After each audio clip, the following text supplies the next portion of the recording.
शिक्षक ही जनसंख्या काउंट करेंगे, शिक्षक ही गाय बकरी भेड़ी का काउंटिंग करेंगे तो पढ़ाएंगे कौन। और दूसरी नंबर आप सरकार के लोग हैं और आप ही अगर सरकारी विद्यालय का सर्वे नहीं कीजिएगा तो कौन करेगा। आपको सरकारी विद्यालय में जाना चाहिए था। धान तो छोड़िए ना, हम लोग के तो खादो नहीं मिलता है। खादो यूरिया हम 500 के लेते हैं, चलिए देख लीजिए 500 के यूरिया लेते हैं, क्या मर न देंगे तो क्या हो। साथियों नमस्कार, आप देख रहे हैं नेशनल जनमंच बलराम कुमार के साथ। इस वक्त हम सिमरी धमनी में हैं। पूर्व मुख्यमंत्री माननीय जीतन राम मांझी यहाँ एक निजी विद्यालय के उद्घाटन में आए हुए। पलक मारते नारद जी पताल लोग जाते थे, पलक मारते वो स्वर्ग लोग जाते थे, जहाँ होता था वहाँ चले जाते थे। क्या था, पुष्पक विमान से लोग यात्राएं करते थे। युद्ध में ऐसे ऐसे बाण चलते थे, बाण चला तो वर्षा होने लगी, बाण चला तो अग्नि वर्षा होने लगी। और कहाँ पर हमको मारना है, ये सारी विद्या हमारे पूर्वजों के पास थी और इसीलिए हम अजय थे। लेकिन आज हम जब दूसरे को देख रहे हैं, इसीलिए हमारा एक तरह से कह रहे हैं कि हम बहुत पीछे जा रहे हैं।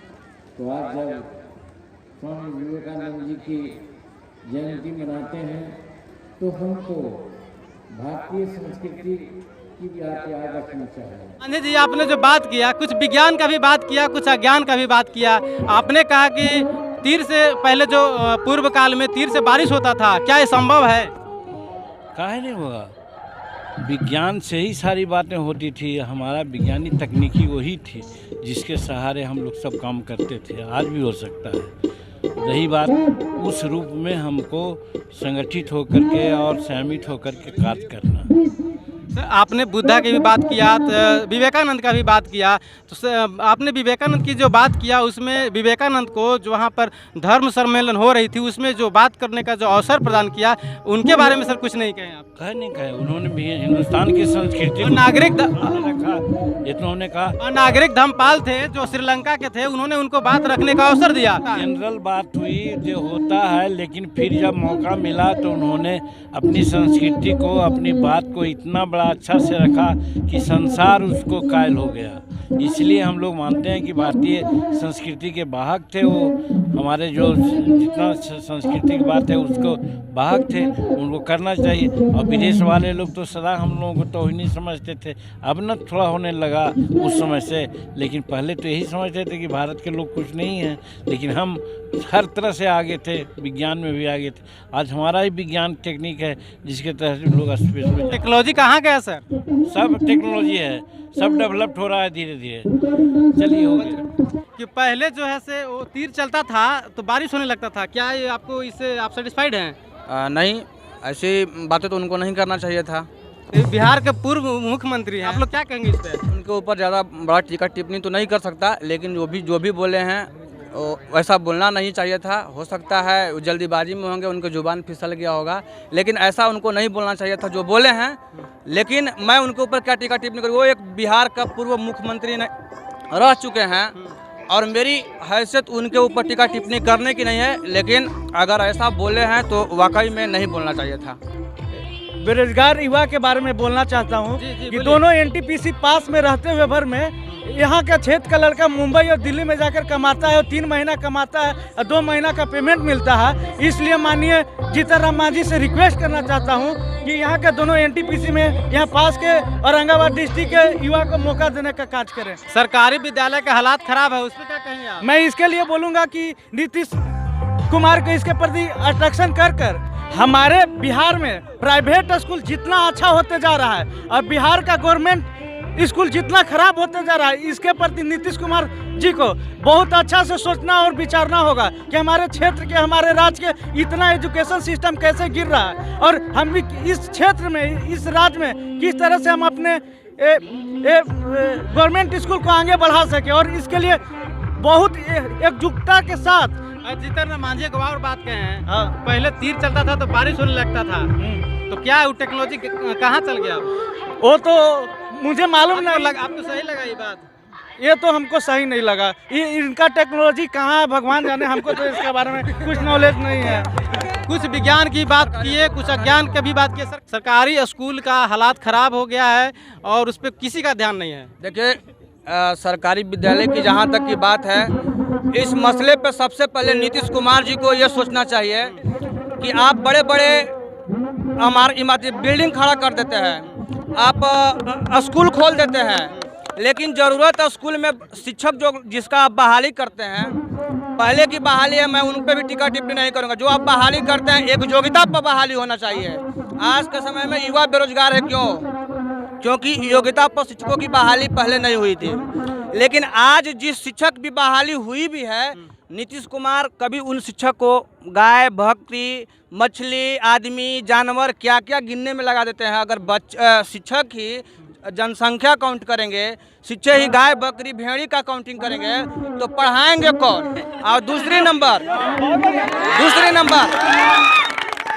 नंबर कि मैं खास करके सरकारी विद्यालय आज खराब होने का मुख्य उद्देश्य इसलिए है कि आज जो हमारे क्षेत्र है या हम युवा हैं या हमारे जो अभिभावक हैं, चंद लोगों के हाथों में गुलामी के दंश में झेल चुके हैं। वो गुलामी रहना पसंद करते हैं, इसलिए वो चंद पूंजीपतियों के हाथ में अपने ईमान को बेचना चाहते हैं। मैं उन लोगों से और ख़ास करके अपने अभिभावकों से कहना चाहता हूं कि आप शिक्षा व्यवस्था को तभी दोष सकते हैं जब आप अपने बच्चों को सरकारी स्कूल में पढ़ाने के लिए भेजते होंगे। अगर आप सरकारी विद्यालय में मैं सक्षम हूँ अपने शिक्षा के क्षेत्र में बात करने के लिए, मैं सक्षम हूँ अपने बच्चों को पढ़ाने के लिए, तो हमारी भी कर्तव्य बनती है कि हम अपने अड़ोस पड़ोस और हम अपने गोतिया के भी बात करें कि हमारे गोतिया का बच्चा या अड़ोस पड़ोस के बच्चा भी उस योग्य बने, पढ़ सके। हमारे पास पैसा है तो हम दिल्ली, ढाका, बम्बे भेज देते हैं और गरीब का बच्चा सरकारी स्कूल में पढ़ने जाता है। लेकिन उसका अगर दोषी कोई है तो बिहार सरकार तो दोषी है ही, क्योंकि वो बच्चे शिक्षक को जनसंख्या में भेजता है करने के लिए, और मुख्य दोषी हमारे जनता है, क्योंकि हम सरकारी विद्यालय में भेजते हैं अपने बच्चों को, लेकिन शिक्षक से हिसाब किताब नहीं लेते हैं। और वही हम प्राइवेट स्कूल में भेजते हैं जहां हम 300-400 रुपये देते हैं।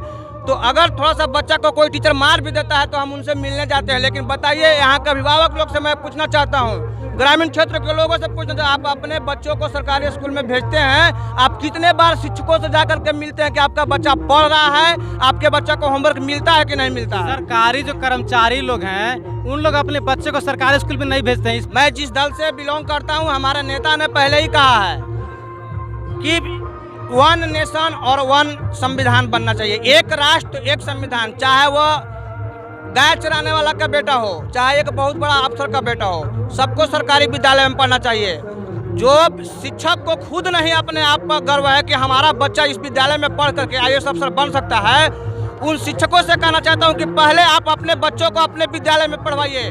जब आपको अपने शिक्षा या अपने योग्यता पर विश्वास नहीं है कि हम पढ़ाएंगे तो मेरा बच्चा IAS ऑफिसर बनेगा, आप दूसरे जगह भेज रहे हैं तो आप दूसरे के बच्चों के भविष्य को आप बर्बाद कर रहे हैं। आप शिक्षक कहने योग्य नहीं। सरकार को इस पे क्या स्टेप लेना चाहिए? इस पे सरकार को स्टेप लेना चाहिए कि जितने भी सरकारी लोग हैं, जो सरकारी शिक्षक हैं, अपने बच्चों को भी सरकारी स्कूल में पढ़ाएं, अन्यथा उनके पेमेंट नहीं मिलेगा, उनके पेमेंट को काटना चाहिए। ये भाई के बात को हम सहमत है। यहाँ जो भी नवयुवक है सहमत है कि अपना सरकारी स्कूल के जो टीचर है अपना बच्चा को बहुत बड़े बड़े स्कूल में पढ़ाते हैं, नेता अपने बड़े बड़े स्कूल में पढ़ाते हैं। जो बड़े बड़े नेता आते हैं जिस क्षेत्र में, चाहे जो भी नेता हो में, तो उस क्षेत्र के सरकारी विद्यालय का कोई हाल चाल नहीं लेते हैं। देखिए, मैं सीधा तौर पर कहूँगा कि माननीय आप मुख्यमंत्री हैं, जीतन राम मांझी जी भी आए थे, या कोई भी नेता अगर कहीं भी प्राइवेट स्कूल के उद्घाटन करने जाते हैं तो हम युवा होने के नाते उनसे कहेंगे कि कम से कम अगल बगल जो सरकारी विद्यालय होता है उसकी भी दशा और दुर्दशा को कभी देख लिया कीजिए। हाल चाल लेना चाहिए कि नहीं? लेना चाहिए, बिल्कुल लेना चाहिए। अगर आप सरकार के लोग हैं और आप ही अगर सरकारी विद्यालय का सर्वे नहीं कीजिएगा तो कौन करेगा? आपको सरकारी विद्यालय में जाना चाहिए था। और मैं तमाम नेताओं से कहूँगा कि जहाँ भी आप ऐसी स्कूल का उद्घाटन करने जाए या कहीं भी जाएं, मैं ये नहीं कहूँगा कि आप आए हैं तो गलत है, लेकिन अगल बगल के सरकारी स्कूल में भी आपको जाना चाहिए था।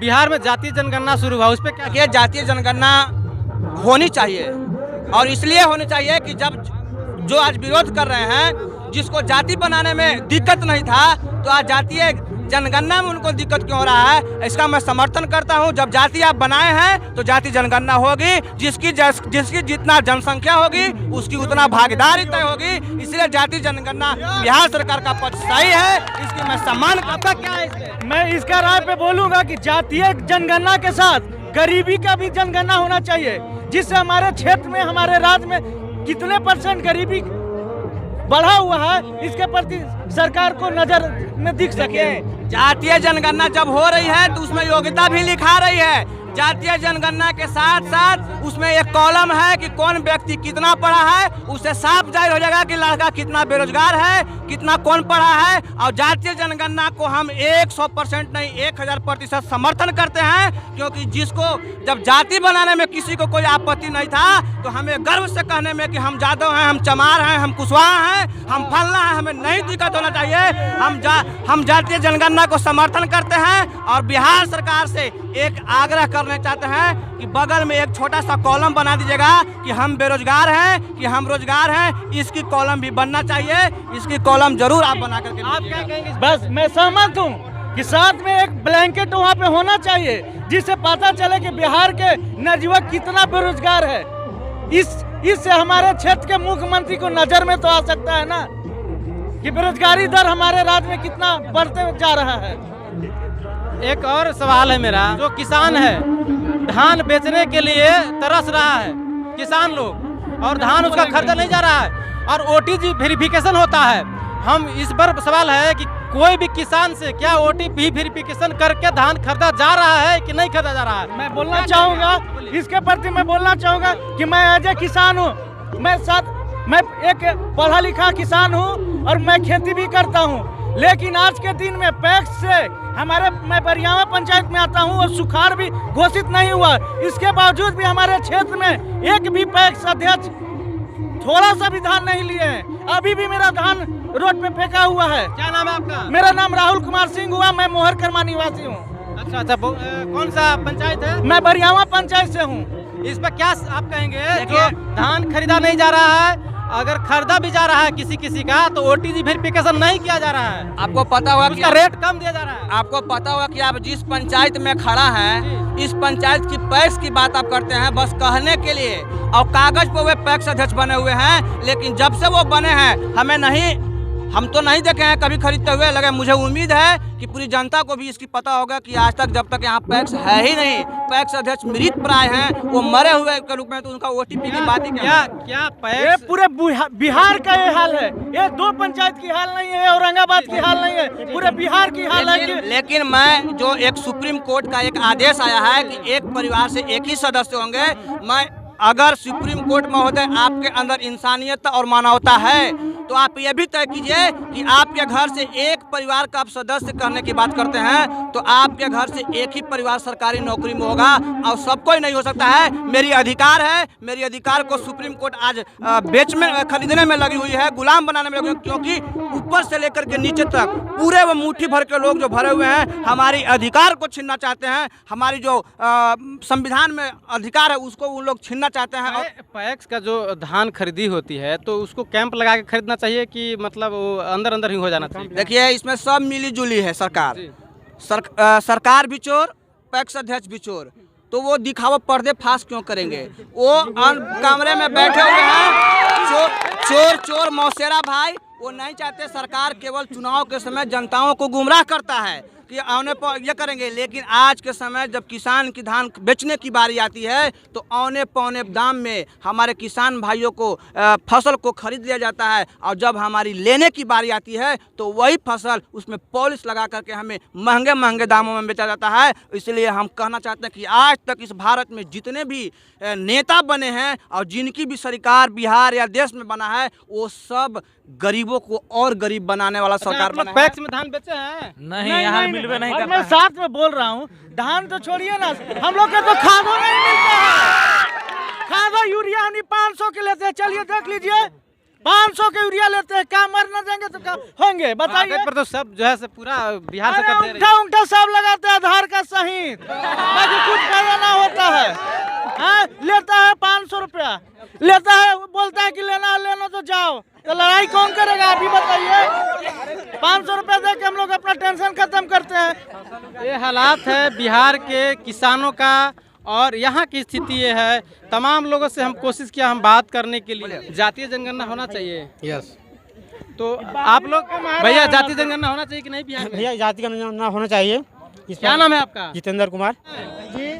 तो तमाम लोग हैं और इन लोगों का कहना है कि जातीय जनगणना होना चाहिए, जिससे हमारे जो अधिकार नहीं मिलता है वो मिलेगा। और तमाम बातें हैं, हम इसी तरह तमाम नए नए वीडियो के साथ आप लोगों से शिरकत करते रहेंगे। साथियों, नेशनल जनमंच को सब्सक्राइब करें, साथ ही बेल आइकन की घंटी को बजाएं।